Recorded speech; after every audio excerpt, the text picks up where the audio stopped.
हे खरं हिंदुत्व आहे का चुनावी हिंदुत्व आहे? राम मंदिर केलं म्हणून तुम्ही डंका पिटलात आणि प्रभू रामचंद्र जिथे तपश्चर्याला बसले होते, म्हणजे फार थोड्या ठिकाणी प्रभू रामचंद्रांचं वास्तव्य होतं, त्यातली ही एक म्हणून तरी पुण्यभूमी आहे. कुंभमेळा इकडे का होतो? तपोवन त्याला का म्हणतात? पर्णकुटी कुठे होती? ही सगळी झाडं जर का कापली आणि उद्या जर का कोणी विचारलं की प्रभू रामचंद्र कुठे राहिले होते, काय सांगणार? हे नमो भवन आम्ही केलेलं आहे, शासकीय विश्रामधामात प्रभू रामचंद्र राहिले होते म्हणून सांगणार?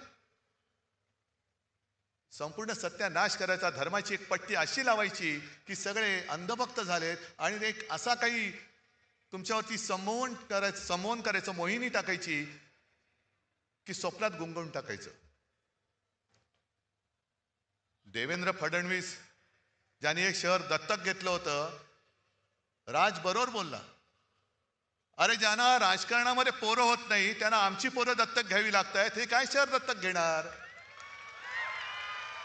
म्हणून मोहन भागवतांना टाओ फोडावं लागतोय, अपत्य वाढवा, अपत्य वाढवा. अहो अपत्य वाढवा म्हणजे तुमचे राजकारणातले अपत्य वाढवा, नुसती अपत्य नका वाढवू. खायला खाळ आणि भुईला भार. मोहन भागवतांचं तेवढं तरी ऐका. आणि भाजप आज हा उपटचुंबांचा पक्ष झालेला आहे. उपटचुंब म्हणजे मला थोडी धाकधूक तर कधीच नव्हती, पण गेल्या वेळेला जी काही व्यासपीठावरती माणसं होती त्यातली काही कमी झाली असं मला कळलं. पण आज बघतो तो व्यासपीठ हाऊसफुल आहे. समोर तर आणखीन तुडुंब भरले.